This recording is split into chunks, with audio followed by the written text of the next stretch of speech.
అందరూ చల్లగా ఉండాలి ప్రభువా.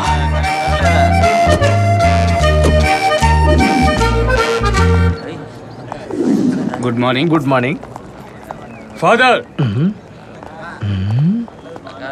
ధూళిపేట దొర తెలుసా నీకు? నాకు ధూళిపేట డాబా తెలుసు.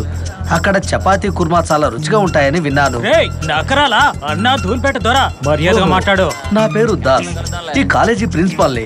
వస్తాను. ఏంటి ఫాదర్ పొగరా? ఫాదర్ వీడు అన్న మనిషి, మర్యాదగా వీడి సస్పెన్షన్ ని క్యాన్సిల్ చేయండి. చూడు, కారణం లేకుండా నేను ఇతన్ని సస్పెండ్ చేయలేదు. నీ తమ్ముడు కాలేజీకి వచ్చిన రోజుల కంటే జైల్లో ఉన్న రోజులే ఎక్కువ.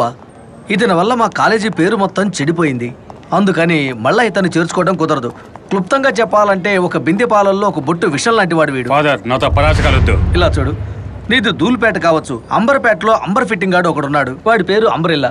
వాడి దగ్గరికి వెళ్ళి ఫాదర్ దాస్ ఎలాంటి వాడో ఒకసారి అడిగి చూడు. నేను ఆఫీసులోనే ఉంటాడు. వెళ్ళరా. ఫాదర్ మర్యాదగా చెప్తున్నాను వినండి. నన్ను మళ్ళీ కాలేజీలో చేర్చుకోకపోతే ఏం జరుగుతుందో నాకే తెలీదు. గుడ్. అంతా విషయం ఉందా నీకు?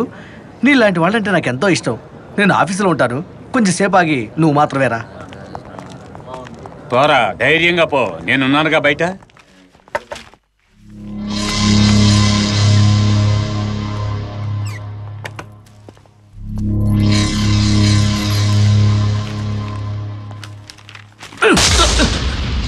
నన్నే బెదిరించే మనగాడవట్రా నువ్వు.